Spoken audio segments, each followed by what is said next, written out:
कपित्थजम्बो खलचारुवत्सलम् उमाश्रुतं शोकविनाशकारकं नमामि विघ्नेश्वरपादपङ्कजं विघ्नेश्वराय वरदाय सुरप्रियाय लम्बोदराय सकलाय जगद्धिताय नागाननाय श्रुतियज्ञविभूषिताय गौरीसुताय गणनाथ नमो नमस्ते मध्ये सुतब्धिमणमण्डपरत्नवेद्यां सिंहासनोपरिगतां परपेतवस्त्रां पीताम्बरनमाल्यविभूषिताङ्गीं देवीं नमामि धृतमुद्गर्वैर्जिह्वां जिह्वाग्रमादाय करेण देवीं वामेन शत्रं परिपीडयन्तीं गदाविघातेन च दक्षिणेन पीताम्बराढ्यां विभुजां नमामि।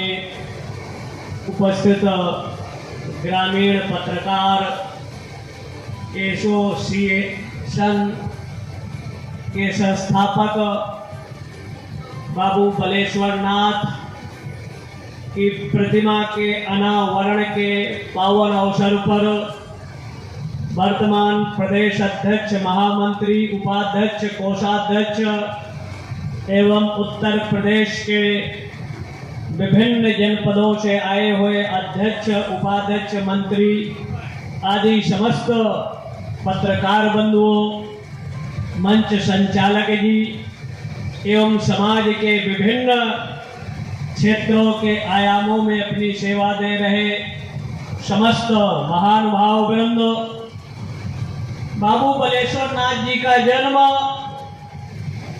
गुलामी की दास्ता, जकड़ा हुआ भारत, उन परिस्थितियों में हमारे क्रांतिकारी साहित्यकार, पत्रकारों ने जो अपनी लेखनी का पाथ्य दिया, जिसका परिणाम भारत के 5 लाख से अधिक गांवों से एक चिंगारी का रूप लेती है और इंग्लैंड की सत्ता, अंग्रेजों की सत्ता के विरुद्ध जो जागरण का कार्य प्रारंभ हुआ, परिणामतः अंग्रेजों को भारत की सत्ता को छोड़ना पड़ा। बहुत सी क्षेत्रों में अगर देखा जाए तो पत्रकार अपने प्राणों की परवाह किए बिना, चाहे वो नक्सली हो, चाहे आतंकवादी हो, माओवादी हो, उनकी गतिविधियों की स्टोरी बनाकर समाज और शासन को जागृत करना, बिना अपने प्राणों की परवाह किए कई ऐसी स्थितियों में सच्चाई लेखन करने पर अनेक तरह की धमकियां, अनेक तरह के कुठाराघात, जहां तक शहरी पत्रकारिता और ग्रामीण का आधार था, ग्रामीण वालों की नीजों को भी शहर वाले कभी कभी महत्व नहीं देते थे, छापते नहीं थे।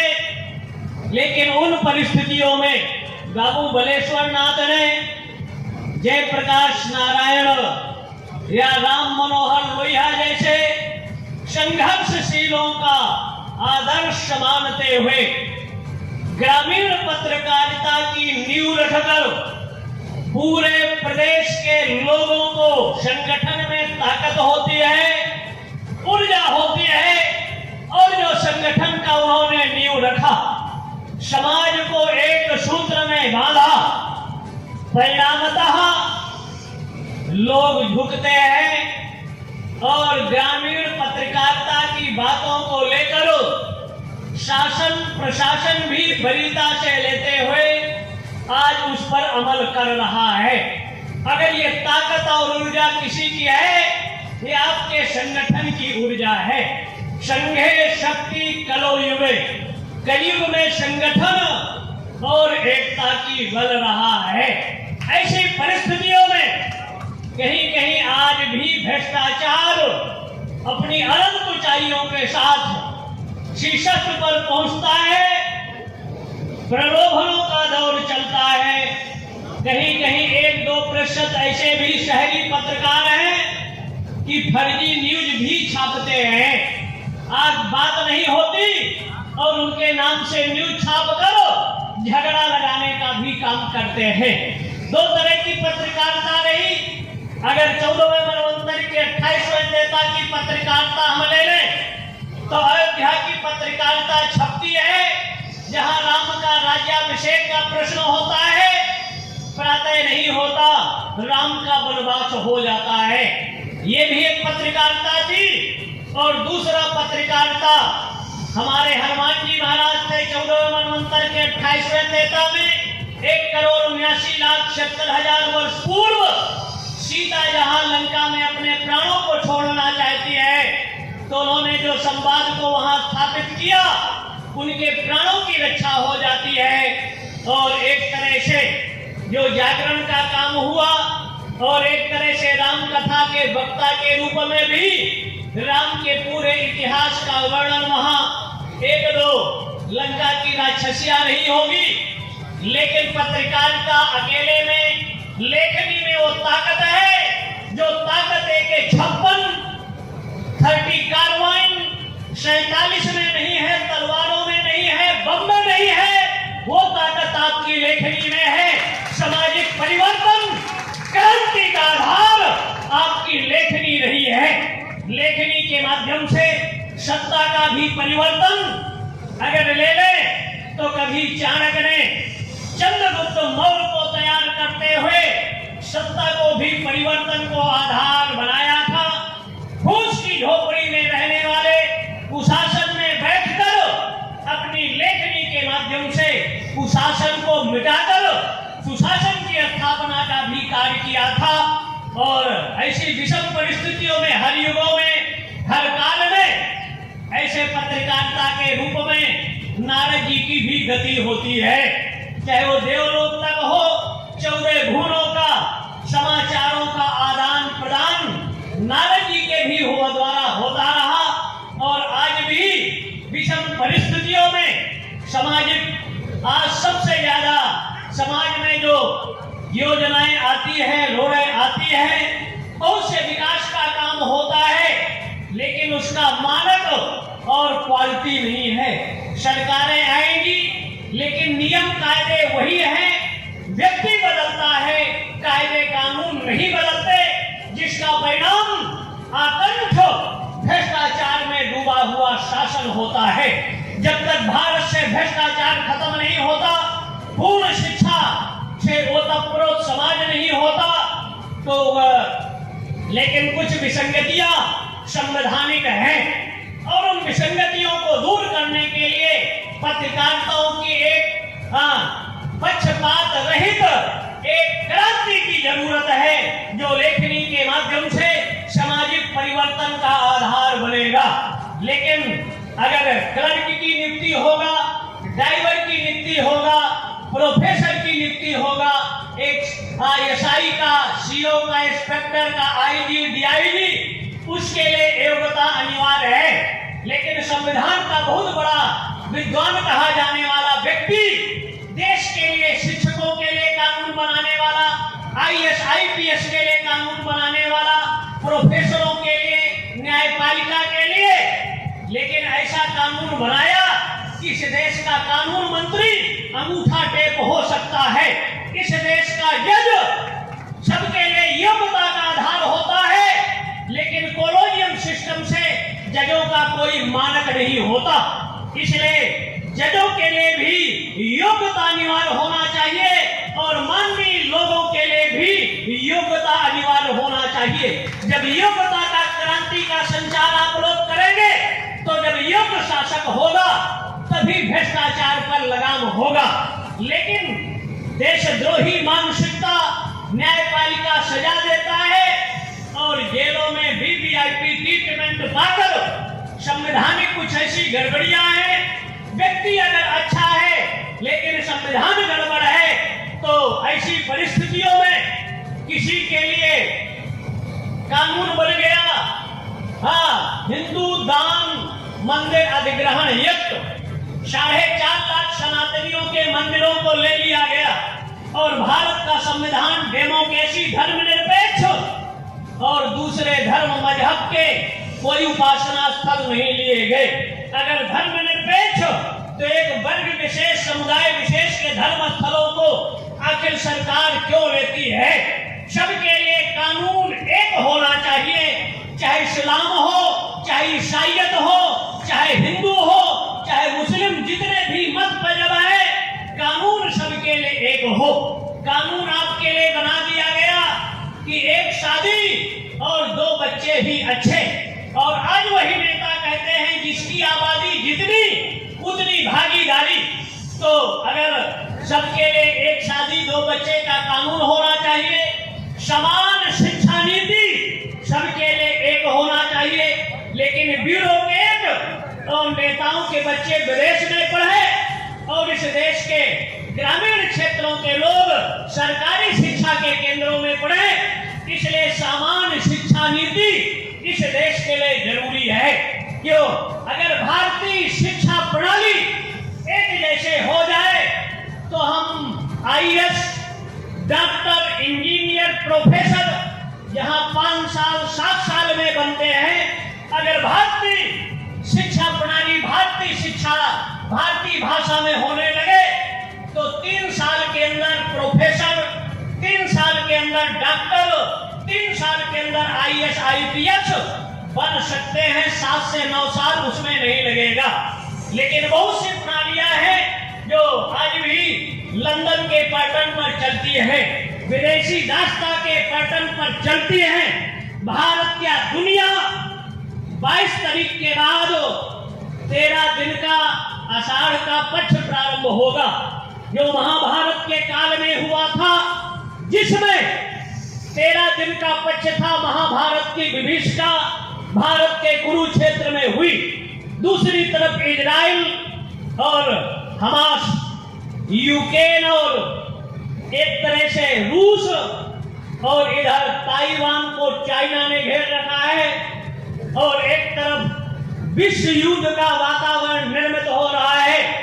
और उस विश्व युद्ध से विश्व में शांति स्थापित हो तो भारत का अनादि पूर्व से जो कल्चर था, संस्कृति थी, हम वसुधैव कुटुंबकम की परिकल्पना करते थे। सर्वे भवन्तु सुखिनः, सर्वे सन्तु निरामया, सर्वे भद्राणि पश्यन्तु मा कश्चित् दुर्भाग् भवेत्। हम विश्व भौः शांति, अंतरिक्ष शांति, वनस्पतयः शांति, विश्वे देवा शांति, ब्रह्म शांति, चराचर जगत में शांति हो, सद्भाव हो। लेकिन एक पक्ष में 2 ग्रहण हुए, अमावस्या पर हुआ और पूर्णिमा में हुआ।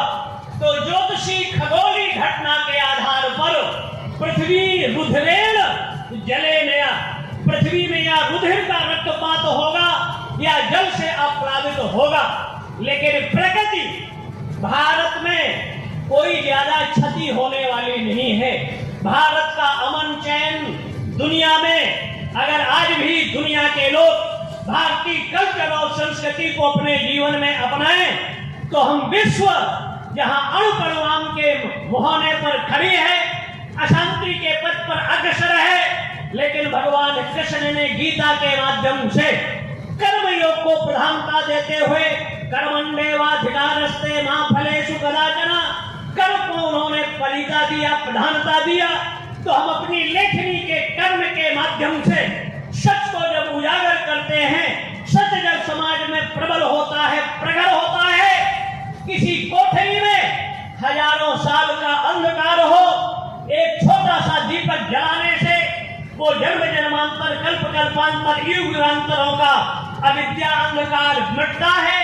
और जब अविद्या अंधकार मिटता है, ज्ञान का प्रकाश होता है, तो जो समाज में भ्रष्टाचार का जो विष रूपी भ्रष्टाचार व्याप्त है, चरित्रहीनता का विष व्याप्त है, बहन बेटियों की इज्जत और मर्यादा का जो खिलवाड़ हो रहा है, उसमें हमको सत्य की चिंगारी, हकीकत की लेखनी को जब हम प्रबल करेंगे, प्रखर करेंगे, तो सुसुप्त सत्ता का, कुंभकर्णी सत्ता को जगाकर समाज में हर व्यक्ति को, अंतिम पंक्ति के व्यक्ति को जब न्याय मिलेगा तो समाज में सुशासन की स्थापना होगी। हाँ, समाज में क्रांति की आवश्यकता होगी। जो क्रांति का बिगुल सुभाष चंद्र बोस ने फूंका, 1857 की क्रांति का आधार ये बलिया की भूमि रही, जिसमें मंगल पांडे ने जिसकी चिंगारी का लो जलाया। सुभाष चंद्र बोस ने जय हिंद फौज के माध्यम से विदेश में हिटलर से जैसे मिलकर ऑल इंडिया रेडियो के माध्यम से देश को जगाया, अंग्रेजों को तोड़ दिया और अखंड भारत के प्रधानमंत्री के रूप में जिनका पूरे देश को एक सूत्र में जोड़ा। लेकिन हमारे देश के साहित्यकारों ने, इतिहासकारों ने और शिक्षा मंत्रालय जैसे व्यक्ति ने, मतलब पाकिस्तान बांग्लादेश का विभाजन नहीं था, अखंड भारत का पहला प्रधानमंत्री रहते हुए जो देश को क्रांति का आधार दिया था, लेकिन कुछ गद्दारों ने सुभाष चंद्र बोस को जिंदा मुर्दा घोषित कर दिया, इतिहास के पन्नों से गायब कर दिया। उसमें जो भूमिका है हमारे पत्रकारों की अहम भूमिका रही है, आज भी पत्रकारिताओं का योगदान रहा है। ऐसी विषम परिस्थितियों में उस समय जब सत्ता का झंझावात प्रहार कुठाराघातों से, तब बाबू बलेश्वर नाथ ने अपनी लेखनी के माध्यम से विखंडित, विभाजित, असंगठित पत्रकारिता को एक सूत्र में जोड़ा था। मतलब 80 जिलों को एक सूत्र में जोड़कर जो क्रांति बुलंद किया था, जिससे सरकारें हिलने लगी, डरने लगी। और ये रतवार की भूमि, रतसर की भूमि, जहां उन्होंने जन्म लेकर और इस गढ़वार में अपना कर्म भूमि बनाकर पूरे प्रदेश के लेखनी के, आपके अंदर जो ज्ञान था, आपके अंदर जो प्रतिभा थी, उसको उन्होंने समझा और समझते हुए एक संगठन के रूप में जो नींव डाली, और वो नींव आज उनकी मूर्ति के अनावरण के रूप में, तो कीर्ति यश से जीवती, व्यक्ति मर जाता है लेकिन उनकी विचारधारा, उनका चिंतन, मनन, मंथन जब तक सृष्टि रहती है तब तक रहता है। और उन विचारधाराओं से सामाजिक परिवर्तन का आधार सदैव सदैव आपकी लेखनी काम करती रहेगी। भगवान विश्वेश्वर, जगत जननी पराम्बा अन्नपूर्णा और दंडाध्यक्ष बाबा भैरव आप लोगों को शक्ति दे, समर्थ दे कि 21वीं सदी में दुनिया का नेतृत्व, मार्गदर्शन भारत करे, विश्व में शांति हो, अमन चैन हो।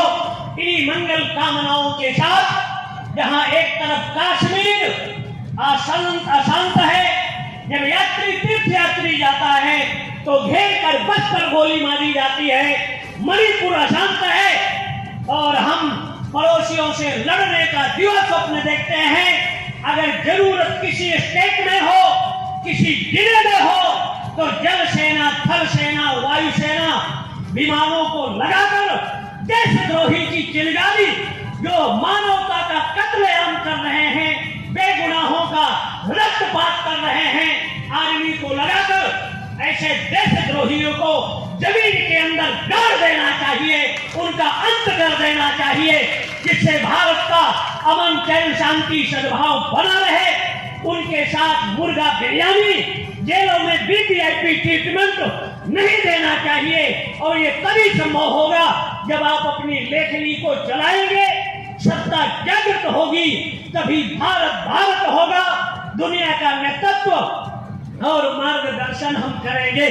हर क्षेत्रों में हमारी बालिका थी, आज भी है, और ज्ञान के क्षेत्र पर, अध्यात्म के क्षेत्र पर और लेखनी के क्षेत्र पर जो क्रांति सुभाष ने किया, मंगल पांडे ने किया, रानी लक्ष्मीबाई ने किया, कैकेयी ने किया, हनुमान जी ने किया, तो आज की विषम परिस्थिति में आप अपनी लेखनी को चलाएं। भगवान भास्कर के उदय होते ही जैसे अंधकार इस धरा से मिटता है, तो आपकी लेखनी के माध्यम से आज भारत का सबसे बड़ा जो गुण है, अशांति है, अराजकता है, वो भ्रष्टाचार है। भारत भ्रष्टाचार मुक्त हो, तब संपन्न भारत, शिक्षित भारत और विपन्नताओं से रहित भारत हो। भगवान विश्वेश्वर, दंडाध्यक्ष बाबा भैरव, जगत जननी पराम्बा अन्नपूर्णा आप सबको शक्ति दे, समर्थ दे, सभी अपने लक्ष्य उद्देश्य में सफल हो। सर्वे भवन्तु सुखिनः, सर्वे सन्तु निरामया, सर्वे भद्राणि पश्यन्तु, मा कश्चित् दुर्भाग् भवेत्। ओम शांति। ओम शांति। धर्म की, अधर्म का, प्राणियों में गौ माता की, भारत माता की, बाबू बलेश्वर पत्रकारों की। हर हर